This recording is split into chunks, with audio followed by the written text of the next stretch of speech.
बिस्मिल्लाहिर्रहमानिर्रहीम। हमारे पास triple cross product का पार्ट 1 हम कर चुके थे, वेक्टर ट्रिपल प्रोडक्ट। अब हमारे पास आता है scalar triple product. Scalar triple product topic start करने से पहले प्लीज़ आप सबसे रिक्वेस्ट है कि चैनल को सब्सक्राइब कर लीजिएगा, क्योंकि मेरा वॉच टाइम पूरा हो रहा है लेकिन सब्सक्राइबर्स नहीं हो रहे, तो प्लीज़ सब्सक्राइब कर लीजिएगा चैनल को, इट्स अ रिक्वेस्ट। टॉपिक की तरफ आते हैं। हमारा टॉपिक है कि scalar triple product. Scalar triple product, अब देखें हमारे पास क्या है। ट्रिपल प्रोडक्ट मतलब कि हमारे पास 3 चीज़ें होंगी और मैं उसको लिख रही हूँ A B C। जब मेरे पास इस फॉर्म में हो कि 2 वेक्टर्स का क्रॉस प्रोडक्ट और एक के साथ डॉट प्रोडक्ट हो, तो इस प्रोडक्ट को बोलते हैं स्केलर ट्रिपल प्रोडक्ट। तो प्रोडक्ट जो इस फॉर्म में हो उसको मैं बोलती हूँ is called scalar triple product.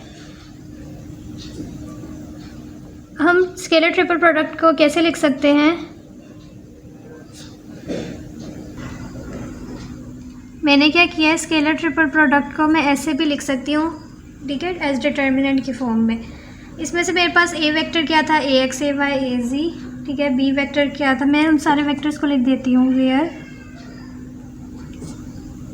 A vector is AX X unit vector, AY A unit vector, AZ unit vector. P vector मेरा इक्वल होगा BX X unit vector, BY unit vector, BZ Z unit vector. इसी तरह मैं C को लिख लूँगी। ये मेरे पास 3 वेक्टर्स हैं जिसको मैंने scalar triple product, vector triple product में इस फॉर्म में लिख सकती हूँ। अब इसकी कुछ प्रॉपर्टीज़ हैं कि हम इस फॉर्म को और कैसे कैसे लिख सकते हैं, तो उसकी प्रॉपर्टीज़ डिस्कस करेंगे। अब हम कुछ प्रॉपर्टीज़ को डिस्कस करेंगे। इसमें प्रॉपर्टीज़ क्या हैं कि हम इसको और कैसे कैसे लिख सकते हैं। सबसे पहले कि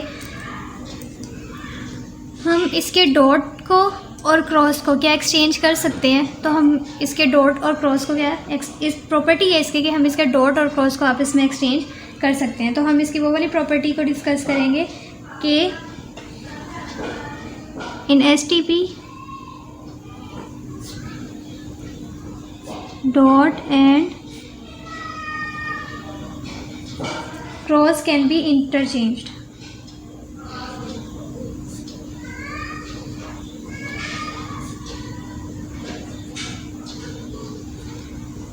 कैसे इंटरचेंज कर सकते हैं? अगर हमारे पास ये A क्रॉस B डॉट C ये वेक्टर्स हैं, तो वेक्टर का साइन लगाना मत भूलिएगा, बहुत इंपॉर्टेंट होता है। इज़ इक्वल्स टू, हम इसको पहले A के साथ डॉट प्रोडक्ट करके और B और C का क्रॉस लिख सकते हैं, ठीक है। तो हम इस तरीके से इनकी आपस में डॉट और क्रॉस को एक्सचेंज कर सकते हैं। सेकेंड प्रॉपर्टी डिस्कस करेंगे। सेकेंड प्रॉपर्टी हमारे पास क्या है कि अगर हम साइक्लिक परम्यूटेशन ले लें STP की, वो सेम है। मतलब कि अगर हम A से पहले B को लिख रहे हैं या C को लिख रहे हैं, तो वो क्या हम लिख सकते हैं। साइक्लिक परम्यूटेशन के लिए मैं यहाँ पे क्या कर रही हूँ, इस तरह से, जैसे कि एक साइकिल में अगर मैं वेक्टर्स को बना लूँ, A वेक्टर, B वेक्टर और ये C वेक्टर, ठीक है। अब अगर मैं क्या करूँ, मेरे पास अगर मैंने इस A को लिया था तो B और C का क्रॉस प्रोडक्ट था। अब अगर मैं क्या कर लूँ, B को पहले ले लूँ, तो मेरे पास वो किसके इक्वल होगा। अब मैं यहाँ पे क्या लूँगी, B को पहले ले रही हूँ, B, तो पीछे रह गए A और C। B डॉट पहले क्या आएगा C, फिर क्रॉस में A, फिर से वेक्टर साइन है तो वेक्टर्स का साइन लगाना है। अब इसी तरह मैं B से पहले अगर क्या ले लूँ C, तो C के बाद कौन से रह गए हैं, A और B, तो ये हो जाएगा A क्रॉस B। तो इस तरह से ये हम इनको लिख सकते हैं। हम वेक्टर्स में नहीं लिख सकते थे, हमने वेक्टर्स में A क्रॉस B को B क्रॉस A नहीं लिख सकते थे, हमने माइनस साइन लगाया था, अब लिख सकते थे। लेकिन हम साइक्लिक में क्या, हम STP स्केलर ट्रिपल प्रोडक्ट में इस तरह से साइक्लिक में लिखना इजी होता है, इसलिए हम इस तरह से इक्वल ले सकते हैं। फिर इसकी आती है थर्ड प्रॉपर्टी। थर्ड प्रॉपर्टी क्या है कि हम इस स्केलर ट्रिपल प्रोडक्ट को ब्रैकेट के बगैर भी लिख सकते हैं, क्योंकि अगर हम ब्रैकेट के बगैर लिखेंगे तो उस बात का मतलब है कि यहीं पे ब्रैकेट आती है क्रॉस प्रोडक्ट के साथ ही, जिसके साथ क्रॉस है उसी के साथ हमारे पास क्या आएगी, ब्रैकेट आएगी। क्योंकि अगर हम यहाँ पे ब्रैकेट लगा लें तो वो बिल्कुल मीनिंगलेस है। क्यों मीनिंगलेस है? क्योंकि ये चीज़ क्या हमें देती है, एक स्केलर, ठीक है, और ये क्या है, वेक्टर। तो स्केलर अगर मल्टीप्लाई हो जाए वेक्टर के साथ तो वो बिल्कुल एक मीनिंगलेस बात है कि scalar multiply by vector is meaningless.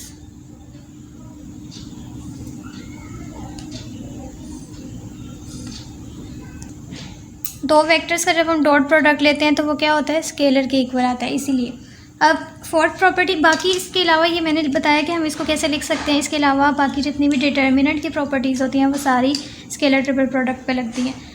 तो डिटर्मिनेंट की प्रॉपर्टी हम कोई एक डिस्कस कर लेते हैं यहीं पे, लेकिन बाकी आप लोगों ने सारी जो डिटर्मिनेंट की प्रॉपर्टीज़ वो लगती हैं, अगर क्वेश्चन आ जाए वो इतनी नहीं है, ये सर इंपॉर्टेंट थी, मैंने बता दी।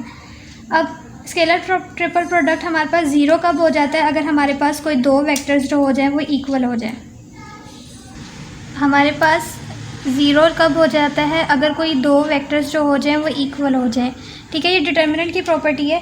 जैसे अगर हमारे पास दो वेक्टर्स, इसकी जगह A vector dot B cross A और ए वेक्टर क्या हो गए हैं, सेम हो गए हैं, ठीक है। तो ये डिटर्मिनेंट इसका क्या होगा, हमारे पास ज़ीरो होगा। क्यों? क्योंकि हमारे पास जब दो रोज़ या कोई भी दो कॉलम सेम हो जाते हैं तो उसका डिटर्मिनेंट क्या हो जाता है, ज़ीरो। तो ये डिटर्मिनेंट की जितनी प्रॉपर्टीज़ हैं वो सारी स्केलर ट्रिपल प्रोडक्ट पे लगती हैं।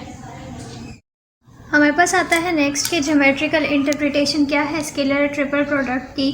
तो हमारे पास जो स्केलर ट्रिपल प्रोडक्ट होता है वो हमें वॉल्यूम देता है पैरेललोग्राम का, ठीक है। कैसे वॉल्यूम ऑफ पैरेललोग्राम होल ये आता है, पैरेललो पाइपेट का, ठीक है। तो पैरेललो पाइपेट हमारे पास इक्वल होती है। अगर हम एक क्यूब को थोड़ा सा टिल्ट कर देना यूँ दबा के तो थोड़ा सा टेढ़ा हो जाता है, तो ये मेरे पास वो चीज़ आ गई। मैं क्या करूँगी, मेरे पास क्या होते हैं, इसमें तीन वेक्टर्स होते हैं ए बी सी, ठीक है, और ये इसके इक्वल हो जाता है। मेरे पास तीन वेक्टर्स हैं, मैं इस पर क्या करूँगी, तीन वेक्टर्स को ले लूँगी, एक वेक्टर ये, एक वेक्टर ये और एक वेक्टर ये तीनों वेक्टर्स जो हैं वो एक पॉइंट से स्टार्ट हो रहे हैं। तो एक पॉइंट से स्टार्ट करने का बेहतरीन तरीका होता है कि आप ओरिजिन से उन्हें स्टार्ट करवा लो। तो मैंने इन वेक्टर्स को क्या कर लिया, ओरिजिन से स्टार्ट करा लिया। ये वेक्टर ए हो गया, ये वेक्टर बी, ये वेक्टर सी। हमारे पास क्या होता है, जो दो वेक्टर्स का अगर हम क्रॉस प्रोडक्ट लें, जैसे कि हमारे पास बी क्रॉस सी था ना, तो वो हमें एक वेक्टर मिलता है। क्योंकि दो वेक्टर्स के क्रॉस प्रोडक्ट से क्या होगा, एक वेक्टर ही मिलेगा। जो वेक्टर उन दोनों बी क्रॉस सी के दोनों के क्या होगा, वेक्टर्स के परपेंडिकुलर होता है। जैसे कि अगर मैं इन दोनों का क्रॉस प्रोडक्ट लूँ तो मुझे यहाँ पे एक वेक्टर मिलेगा जो वेक्टर इनके क्या होगा, परपेंडिकुलर होगा। तो ये वेक्टर मेरे पास क्या है, ए क्रॉस बी, जो कि परपेंडिकुलर है, ठीक है। इनके दरमियान के एंगल को मैं क्या कह दूँगी, थीटा, जो कि ए क्रॉस बी और सी के दरमियान एंगल बन रहा है वो क्या होगा, थीटा। तो थीटा यहाँ पे क्या है, थीटा हमारे पास angle between A cross B and सी।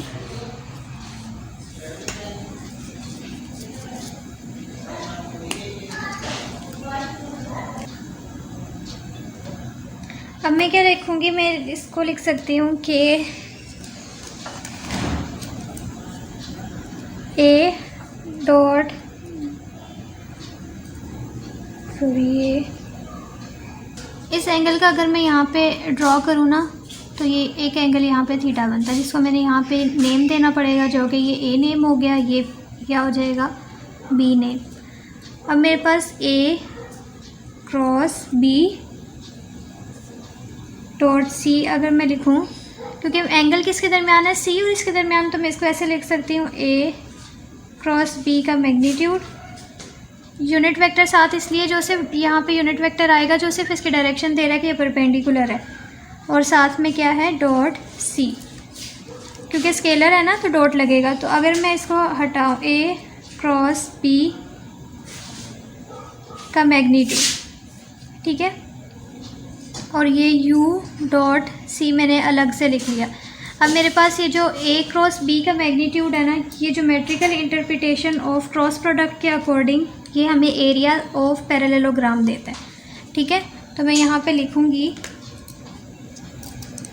ठीक है, according to geometrical interpretation of cross product a क्रॉस b का मैग्नीट्यूड मेरे पास एरिया ऑफ पैरेललोग्राम के इक्वल होता है। तो मैं अब इसकी जगह क्या लिख दूँगी, सो इक्वेशन 1 बिकम, इसको नाम दे दिया इक्वेशन 1,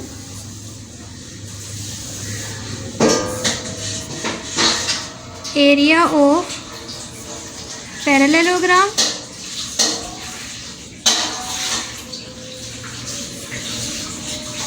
और साथ में u cross c, u dot c। ठीक है, अब इसको मैं ऐसे लिख सकती हूँ, area of parallelogram. u dot c को मैं कैसे लिखूँगी, u का मैग्नीट्यूड, c का मैग्नीट्यूड, साथ में cos थीटा, क्योंकि जब डॉट प्रोडक्ट होता है वो हटेगा तो cos थीटा आ जाएगा। ये चीज़ ऐसे ही, area of parallelogram, unit vector का मैग्नीट्यूड किसके इक्वल होता है, 1 के, साथ में c cos थीटा। ठीक है, अब मैं यहाँ से क्या करूँगी, ये जो ट्राइंगल बन रही थी, cos थीटा की वैल्यू निकालने के लिए मैं ये ट्राइंगल लूँगी।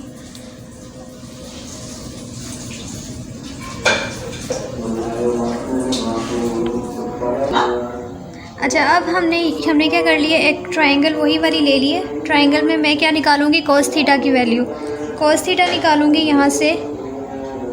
cos थीटा इक्वल हो जाएगा AB bye OA।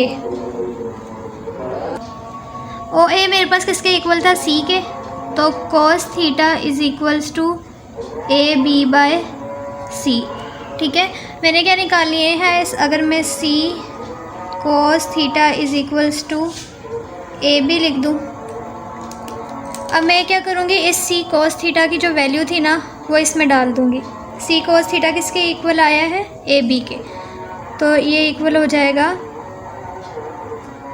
Area of parallelogram और साथ में AB, और AB मेरे पास क्या है, ये चीज़ क्या है, हाइट हो गई ना। ठीक है, ये चीज़ क्या हो जाएगी, इसकी हाइट। अब देखो, एक चीज़ है हाइट और एक चीज़ है एरिया, मतलब कि एरिया में क्या होता है, लेंथ इनटू ब्रेथ, और एरिया और हाइट जब मिलेंगे तो ये पूरा क्या बन जाएगा, वॉल्यूम।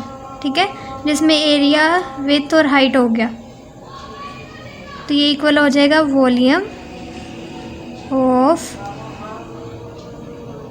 पैरेललो।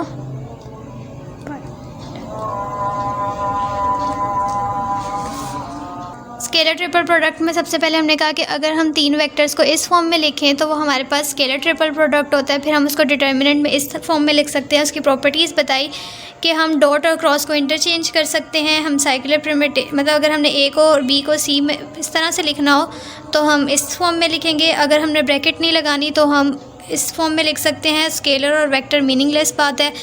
अगर 2 वेक्टर सेम हो जाएं तो उनका 0 हो जाता है डिटर्मिनेंट। बाकी सारी डिटर्मिनेंट की जितनी प्रॉपर्टीज़ आती हैं वो लगानी है।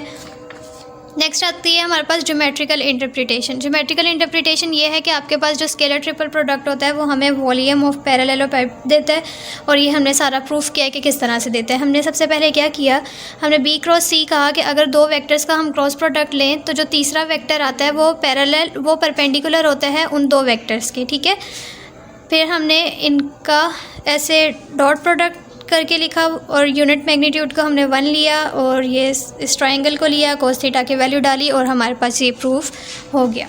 ये पूरा प्रूफ था। ये टॉपिक यहीं पे एंड होता है। प्लीज़ फिर से रिमाइंड करा रही हूँ कि चैनल को सब्सक्राइब कर दीजिएगा। थैंक यू, अल्लाह हाफ़िज़।